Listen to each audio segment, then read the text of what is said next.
పిడుగురాళ్ల పురపాలక సంఘం పల్నాడు జిల్లా చెత్తను తడి పొడిగా వారి ఇళ్లలో మరియు దుకాణాలలో వ్యాపార సంస్థలలో వేరు చేసి పారిశుద్ధ్య సిబ్బందికి ఇవ్వడం అనేది ప్రజల ఖచ్చితమైన బాధ్యత.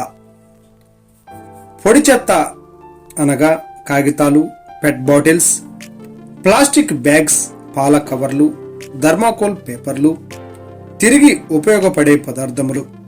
తడి చెత్త పొడి చెత్తను వేరు చేసి ఇవ్వడం వలన తడి చెత్త నుండి ఎరువును, పొడి చెత్తను రీసైక్లింగ్ చేయవచ్చును. చెత్తను తడి పొడిగా వేరు చేసి ఇచ్చుట మీ వంతు. దానిని సేకరించి తరలించి సురక్షితంగా పరిష్కరించుట పురపాలక సంఘం బాధ్యత.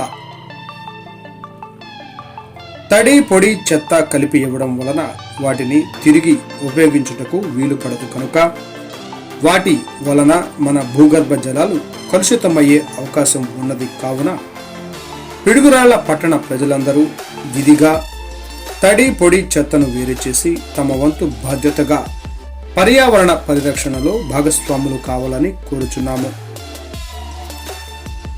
ఇంటిలోనే తడి చెత్తను మరియు పొడి చెత్తను ఖచ్చితంగా 2 డబ్బాలలో వేరు చేసి పారిశుద్ధ్య కార్మికులకు అందజేయవలెను. పర్యావరణ పరిరక్షణ ప్రతి ఒక్కరి బాధ్యత కనుక మనం అందరం కలిసి మన పరిసరాలను పరిశుభ్రంగా ఉంచవలసిన అవసరం ఉన్నది. కావున చెత్తను బయట రోడ్డు మీద మరియు కాలువలో వేయరాదు. అలా వేసిన వారిపై చట్టరీత్యా చర్యలు తీసుకొనబడను మరియు జరిమానా విధించబడును.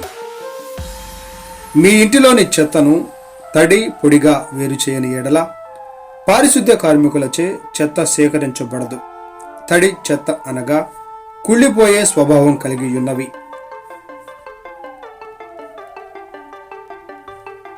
ఉదాహరణకు మిగిలిపోయిన శాకాహార, మాంసాహార పదార్థాలు, కోడిగుడ్ల పెంకులు, పండ్ల తొక్కలు, కాయగూరలు తొక్కలు, కాఫీ మరియు టీ పొడి, ఎండిపోయిన పూలు మరియు ఆకులు మొదలైనవి.